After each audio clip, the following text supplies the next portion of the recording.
Hello my dear students, welcome to my YouTube channel. This is Ravindra Kumar. तो आज हम लोग इस वीडियो में इंग्लिश स्पोकन ग्रामर का पास्ट परफेक्ट कंटिन्यूअस टेंस पढ़ने वाले स्टूडेंट। तो आप लोग सोच रहे होंगे कि sir past perfect continuous tense क्या होती है, इसे कैसे पहचानें और इसमें जो भी वाक्य आते हैं, जो भी सेंटेंस आते हैं, उसे अंग्रेजी में कैसे ट्रांसलेट करें, कैसे अंग्रेजी बोले। तो इसमें सारे के सारे सब कुछ बताने वाला हूं बहुत ही अच्छे तरीके से। अक्सर इसमें जो सेंटेंस होते हैं वो थोड़ा बड़े बड़े होते हैं और आपको इसे अनुवाद करने में, ट्रांसलेट करने में थोड़ा दिक्कत आती है। तो अगर आप इस वीडियो को पूरे अंत तक ध्यान से देखते हैं तो आपको सारे सेंटेंस बनने लगेंगे और वो भी बहुत सरल तरीके से बनने लगेंगे। इसमें एक जो डॉट और रहता है कि आपको सेंटेंस में कहीं पे सिंस लगता है और कहीं पे फोर लगता है। तो हमने जब पिछले वाले वीडियो में हमने पढ़ा था कौन सा tense, present perfect continuous tense, वहां पे हमने डिटेल से चर्चा किया था, बताया था कि कहां पे सिंस लगता है और कहां पे फोर लगता है। तो अगर वो वीडियो आपने नहीं देखा है या फिर आपको सिंस या फोर में कंफ्यूजन है तो वो वीडियो आप जा करके प्लेलिस्ट में देख सकते हैं। इंग्लिश वाले प्लेलिस्ट में आपको यूट्यूब चैनल पे जा करके रविंद्र सर सर्च करेंगे और आप सर्च करने के बाद कोई भी वीडियो को प्ले करके आप वहां से कहां जाएंगे, प्लेलिस्ट में जाएंगे तो आपको वहां पे मिल जाएगा। हालांकि मैं इस वीडियो में भी आपको बताने वाला हूं कि सिंस कहां पे लगता है और फोर कहां पे लगता है। तो चलिए सबसे पहला मैं आपको बता देता हूं कि पास्ट परफेक्ट कंटिन्यूअस टेंस आज हम लोग इस वीडियो में पढ़ेंगे। तो सबसे पहला सर पहचान बता दीजिए कि हम वाक्य को कैसे पहचाने कि ये जो वाक्य लिखा हुआ है, ये जो वाक्य आप बोल रहे हैं, सेंटेंस बोल रहे हैं, उसे हम कैसे मालूम करें कि पास्ट परफेक्ट कंटिन्यूअस टेंस की पहचान है। तो जैसे मैं कुछ एग्जांपल बोलता हूं, मैं 2 घंटे से अंग्रेजी पढ़ा रहा था, तुम लोग 2 दिनों से गांव में रह रहे थे, हम लोग 3 दिनों से ट्रेन में ट्रेवल कर रहे थे, हम लोग 4 घंटे से क्रिकेट खेल रहे थे, वे लोग 2 दिनों से खाना पका रहे थे। तो इस तरह के वाक्य रहेंगे तो आपको समझना है कि पास्ट परफेक्ट कंटिन्यूअस टेंस की पहचान है। तो कहने का मतलब यह हुआ कि कोई सा भी आप वाक्य बोलते हैं हिंदी में, अगर उसके अंत में, क्रिया के अंत में रहा था, रही थी, रहे थे या फिर ता रहा था, ती रही थी, ते रहे थे, समय के साथ लगा रहेगा तो आपको समझना है कि वो जो सेंटेंस है वो पास्ट परफेक्ट कंटिन्यूअस टेंस के अंदर आता है। कहने का मतलब यह है कि इसमें जो भी सेंटेंस बनाएंगे उसमें आपको समय कहीं ना कहीं दिखेगा और अगर समय नहीं दिखेगा तो आपको ऐसा रहेगा कि मैं 2 घंटे से पढ़ता आ रहा था, मैं 4 दिनों से अंग्रेजी बोलता रहा था, ता रहा था, ती रही थी, ते रहे थे, इस तरह से रहेगा। और ज्यादातर जो सेंटेंस होंगे उसमें समय लगा रहेगा। तो देखिए बोर्ड पे मैं बताता हूं, ध्यान से सब लोग देखिए, इसको समझने की कोशिश कीजिएगा। आपको पहले अभी समझना है, फिर बाद में कॉपी में आपको नोट करना है। नोट करने के बाद इसके ऊपर आपको 50, 100, 150 ट्रांसलेशन बनाइए और उसको रीड कीजिए ताकि आपको ऐसे वाक्य बनाने आपको आ जाए, इस तरह के आपको अंग्रेजी बोलना हो तो बोल पाए। तो देखिए यहां पे पास्ट परफेक्ट कंटिन्यूअस टेंस, ठीक है, पास्ट परफेक्ट कंटिन्यूअस टेंस।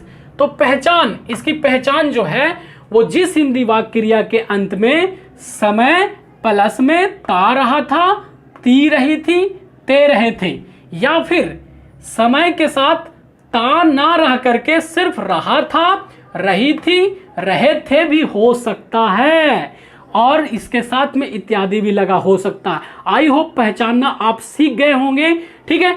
अब उसके बाद देखेंगे हम लोग बनाने का नियम। बनाने का नियम ध्यान से देखिए, यहां पे बनाने का नियम, रूल। क्या रूल है sir? Past perfect continuous tense के जो भी वाक्य है उसको अंग्रेजी में अनुवाद करने के लिए क्या रूल है, क्या नियम है? देखिए यहां पे सब्जेक्ट प्लस हैड बीन, यहां पे जो भी वाक्य बनेगा उसमें आपको क्या लगाना है?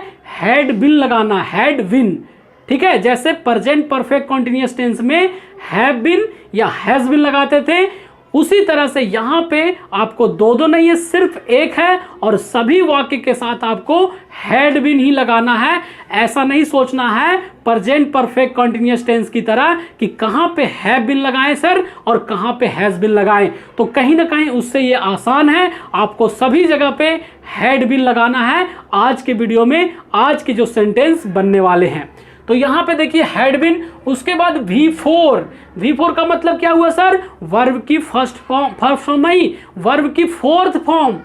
मेन वर्ब जो क्रिया होती है उसका फोर्थ फॉर्म कहने का मतलब क्या हुआ सर? फोर्थ फॉर्म कहने का मतलब हुआ कि जो मेन वर्ब होगी उसमें आईएनजी लगा होगा। जैसे गो में आईएनजी लगाएंगे तो गोइंग, ये क्या कहलाएगा? V4 कहला गया। प्ले में आईएनजी लगा दिया तो क्या बन गया? प्लेइंग। इट में आईएनजी लगा दिया तो ईटिंग। डांस में आईएनजी लगा दिया तो डांसिंग। मतलब कि आज के जो टॉपिक है उसमें मेन वर्ब जो रहेगा उसमें आपको आईएनजी हर जगह पे लगा होगा, ध्यान रहे ये चीज। उसके बाद अगर ऑब्जेक्ट रहेगा तो ऑब्जेक्ट लिखेंगे, फिर प्लस, इसमें थोड़ा सा बनाने के नियम लंबा है, ध्यान देना पड़ेगा आपको। उसके बाद सिंस या फोर, जो कि हमने अभी बात किया था वीडियो के स्टार्टिंग में कि ये ज्यादा लोगों को परेशान करता है कि सर सिंस कहां लगाएं और फोर कहां लगाएं। तो यदि आपको इसमें कंफ्यूजन है तो मैं अभी बताऊंगा, और अगर ज्यादा डिटेल में समझना चाहते हैं तो आप प्लेलिस्ट में जाकर के प्रेजेंट परफेक्ट कंटीन्यूअस टेंस को देख सकते हैं। वहां पे हमने सिंस और फोर के बारे में बताया है, अंतर दोनों में बताया कि कहां पे सिंस लगती है और कहां पे फोर लगती है। उसके बाद आपको लास्ट में क्या रहेगा? टाइम का मतलब समय का मतलब क्या? 10 बजे, 12 बजे, 1 बजे, सिर्फ यही समय नहीं होता। सोमवार से, मंगलवार से, बुधवार से, जनवरी से, फरवरी से, मार्च से, दिसंबर से, नवंबर से, कल से, परसों से, ये भी तो एक तरह के समय है ना। 2020 से, 2019 से, 2018 से, इस तरह के भी क्या है? समय ही है। आप ये मत समझना कि सिर्फ 10 बजे, 12 बजे, 11 बजे, 9 बजे ये है तो ये सिर्फ समय है, नहीं। तो देखिए यहां पे हमने टोटल 8 सेंटेंस लिए हैं और 8 के 8 सब अपने में अलग अलग हैं, बिल्कुल एक दूसरे से अलग है, और सारे में कुछ ना कुछ टॉपिक में कुछ छुपा हुआ, कुछ सेंटेंस में अलग अलग चीजें बताने की कोशिश कर रहा है। तो ध्यान से अगर देखेंगे तो आपको अंतर पता चलेगा और आपको यह पता चलेगा कि कहां पे सिंस लगाना है, कहां पे फोर लगाना है, और किस किस तरह के sentence past perfect continuous tense के अंदर में हो सकते हैं। तो देखिए यहां पे ध्यान दीजिए, एग्जाम्पल नंबर फर्स्ट, मैं अंग्रेजी पढ़ता रहा था। इसमें तो समय नहीं दिख रहा, लेकिन ऐसे वाक्य को भी हम पास्ट परफेक्ट कंटीन्यूअस टेंस के अंडर में रखते हैं और इसी के रूल से बनाते हैं। तो मैं अंग्रेजी पढ़ता रहा था, इसी के जगह पे अगर रहता मैं अंग्रेजी पढ़ रहा था, ता यहां से हट जाता तो फिर वो पास्ट कंटीन्यूअस में चला जाता, पिछले वाले टेंस में। और यहां पे ता लगने के कारण, ती लगने के कारण, ते लगने के कारण अगर वाक्य में समय नहीं भी दिया रहे तो आप पास्ट परफेक्ट कंटीन्यूअस टेंस के मेथड से, रूल से बना सकते हैं, जो कि आज हम लोग पढ़ रहे हैं। ठीक है, तो देखिए मैं अंग्रेजी पढ़ता रहा था, तो मैं को अंग्रेजी में क्या कहते हैं सर? आई बोलते हैं। और आपको पता है कि सब्जेक्ट आई हो गया, उसके बाद क्या लगाना है? Had been. तो देखिए हमने हैड बीन लगा दिया। उसके बाद यहां पे पढ़ना है, अंग्रेजी पढ़ना, तो रीडिंग और इंग्लिश हमने छोड़ दिया यहां पे, तो रीडिंग इंग्लिश भी साथ में होगा, ध्यान रहे आपको, है ना। तो क्या फाइनली बन गया sir? I had been reading English, मैं अंग्रेजी पढ़ता रहा था। अब इसमें तो समय नहीं था, लेकिन बाकी के और भी वाक्य देखिए सेकंड में, मैं 2 वर्षों से अंग्रेजी पढ़ रहा था, मैं 2 वर्षों से अंग्रेजी पढ़ रहा था। ये जो वाक्य है, जितने लोग आप लोग देख रहे हैं, इसको देखने के बाद आप तो ट्रांसलेशन इसे अंग्रेजी में बना देंगे, लेकिन हो सकता है किन्हीं किन्हीं लोगों को, सब लोगों की मैं बात नहीं कर रहा, किन्हीं किन्हीं लोगों को सिंस और फोर में दिक्कत आ सकती है।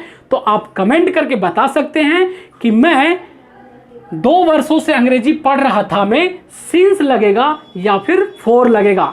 जल्दी से कमेंट कर सकते हैं आप चाहे तो देखिए मैं बताता हूं यहां पे कि मैं 2 वर्षों से अंग्रेजी पढ़ रहा था, 2 वर्ष जो यहां पे, इसके साथ में आपको क्या लगेगा? क्या लगेगा? फोर लगेगा सर, सिंस नहीं लगेगा। सिंस कहां पे लगता है?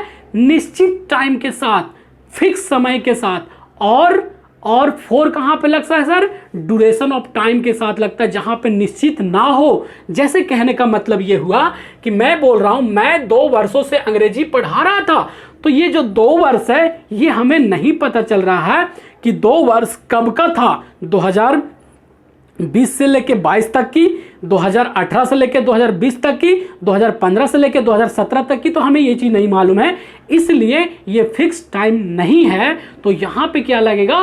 4 का यूज होगा। मैं 2 वर्षों से अंग्रेजी पढ़ रहा था, तो अंग्रेजी क्या बनेगा?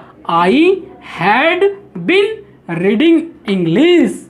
उसके बाद 2 वर्षों से, तो 2 वर्षों में सिंस ना लगा करके क्या लग गया? 4, FOR नहीं लगाना है, FOUR का मतलब होता है 4, FOR यहां पे लगाना है, ठीक है? सिंस और 4 की बात कर रहा हूं। तो 4 2 वर्षों से, तो 2 का अंग्रेजी TWO2, और वर्ष यानी ईयर्स YEARS। एस क्यों लग गया सर? क्योंकि 2 वर्षों से यानी कि बहुवचन हो गया ना। अगर 1 वर्ष रहता तो यहां पे एस नहीं लगता, 2 वर्ष 3 वर्ष मतलब 1 से ज्यादा हो गया, इसलिए ईयर में क्या लग गया? एस लग गया, ईयर्स बन गया। आई होप आपको सेकंड नंबर एग्जांपल भी समझ में आ गया होगा।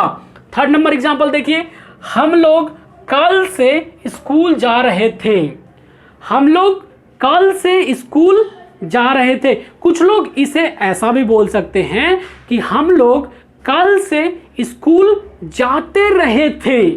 बोलने का हिंदी में तरीका अलग हो सकता है सभी लोगों को, लेकिन जो अंग्रेजी बनेगा वो एक ही बनेगा। क्या बनेगा? हम लोग कल से स्कूल जा रहे थे, तो हम लोग को अंग्रेजी में क्या कहते हैं सर? वी, और वी के बाद हैड बीन। कहां जा रहे थे? स्कूल जा रहे थे, तो गो में ING लग गया, गोइंग टू स्कूल। कल से, तो कल का अंग्रेजी क्या होता है? जो बीता हुआ कल होता है उसको अंग्रेजी में क्या बोलते हैं सर? स्टरडे बोलते हैं। और जो आने वाला अंग्रेजी होता है उसे क्या बोलते हैं सर? टुमारो बोलते हैं। तो यहाँ पे बीता हुआ कल की बात हो रही है ना, तो यहाँ पे कल के साथ सिंस लगेगा 4, तो यहाँ पे क्या लगेगा? 4 लगेगा, 4 स्टरडे। आई होप आपको समझ में आ गया होगा। नेक्स्ट देखिए 4 नंबर एग्जाम्पल, वे लोग सोमवार से पूजा कर रहे थे। वे लोग सोमवार से पूजा कर रहे थे, तो वे लोग को अंग्रेजी में क्या कहते हैं? They had been. पूजा करना को अंग्रेजी में क्या कहते हैं सर? वर्शिप कहते हैं, वर्शिप। वर्शिप में ING लगा देंगे तो क्या बन गया? देखिए वर्शिपिंग, ING लग गया। उसके बाद सोमवार से, तो सोमवार से के साथ सिंस लगेगा या 4 लगेगा सर? तो यहां पे क्या लगेगा? सिंस लगेगा, सिंस मंडे। आई होप समझ रहे होंगे आप। 5th नंबर एग्जांपल देखिए, वह 10 बजे से नहीं पढ़ रही थी। हमने यहां पे नेगेटिव वाक्य ले लिया ताकि आपको नहीं वाला भी अंग्रेजी में बनाना हो।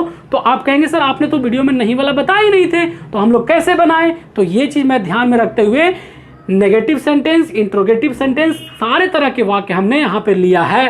तो यहाँ पे देखिए क्या है? वह 10 बजे से नहीं पढ़ रही थी, तो वह का अंग्रेजी थी यानी कि फीमेल है, तो शी हैड, और यहाँ पे क्या लग गया? नॉट लग गया।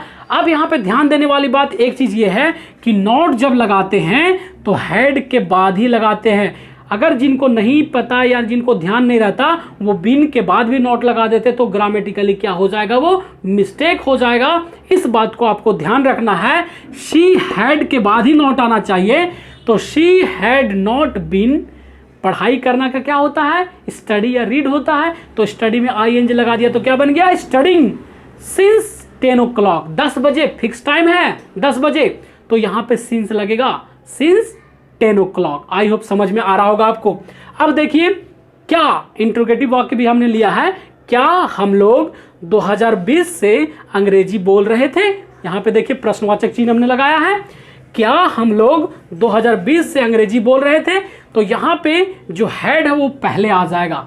तो had we been speaking English, कब से? 2020 से। तो यहां पे फिक्स टाइम है इसलिए सिंस 2020, और साथ में यहाँ पे क्वेश्चन मार्क भी लगा हुआ है। ये चीज आप लोग को भी ध्यान देना है। और कभी भी आप सेंटेंस बनाते हैं तो आपको पूर्ण विराम, फुल स्टॉप, क्वेश्चन मार्क, प्रश्नवाचक चिन्ह, ये सब का ध्यान रखें तो आपके लिए ज्यादा बेटर रहेगा।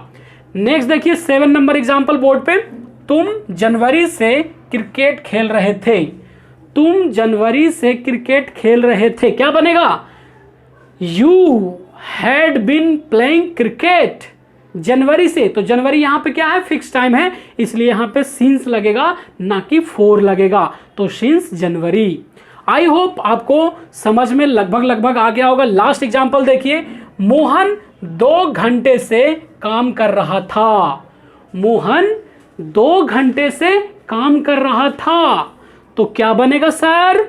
Mohan had been doing work for 2 hours. 2 घंटे से, तो 2 घंटे क्या है? निश्चित टाइम नहीं है, इसलिए 2 घंटे के पहले 4 लगेगा, ना कि सिंस लगेगा। तो यहां पे 4 TWO 2 और घंटे को अंग्रेजी में HOURS आवर्स पढ़ते हैं इसको, लेकिन कुछ लोग इसको आवर्स भी पढ़ते हैं, लेकिन ज्यादा बेटर रहेगा आवर्स पढ़ना। तो आई होप आज का वीडियो आपको मजेदार लगा होगा, वीडियो पसंद आया होगा। तो यदि वीडियो पसंद आया तो वीडियो को जल्दी से लाइक करिए, सभी लोग जो लाइक नहीं किए हैं, और लाइक करने के बाद कमेंट करके आपको बताना है कि ये जो आपने वीडियो देखा वो आपको कितना % समझ में आया। फीडबैक जरूर दें। और मैं कुछ लास्ट में आपसे कुछ सेंटेंस बोलता हूं जो कि आपके लिए होमवर्क है और आपको इसे बनाना है, और देखते हैं कि किनको किनको बनाने आता है, और आपको कमेंट बॉक्स में ट्रांसलेट करके बताना। जैसे मैं बोलता हूं कि मैं 10 वर्षों से दिल्ली में रह रहा था। वे लोग जनवरी से काम कर रहे थे। हम लोग 2015 से पढ़ाई कर रहे थे। मोहन 2012 से गांव में रह रहा था। तो हमने कुछ वाक्य आपके लिए दिए हैं। अगर आपको वीडियो समझ में आ गया हो, आपको ट्रांसलेशन बनाना आ गया होगा पास्ट परफेक्ट कंटिन्यूअस से रिलेटेड, तो आप कमेंट बॉक्स में कमेंट करके जरूर बताएं, ताकि मुझे पता चल सके कि कितने लोग इस वीडियो को देख रहे हैं, और जो लोग देख रहे हैं उनको ये वीडियो समझ में आ रहा है या नहीं। तो चलिए फिर मिलते हैं नए वीडियो के साथ।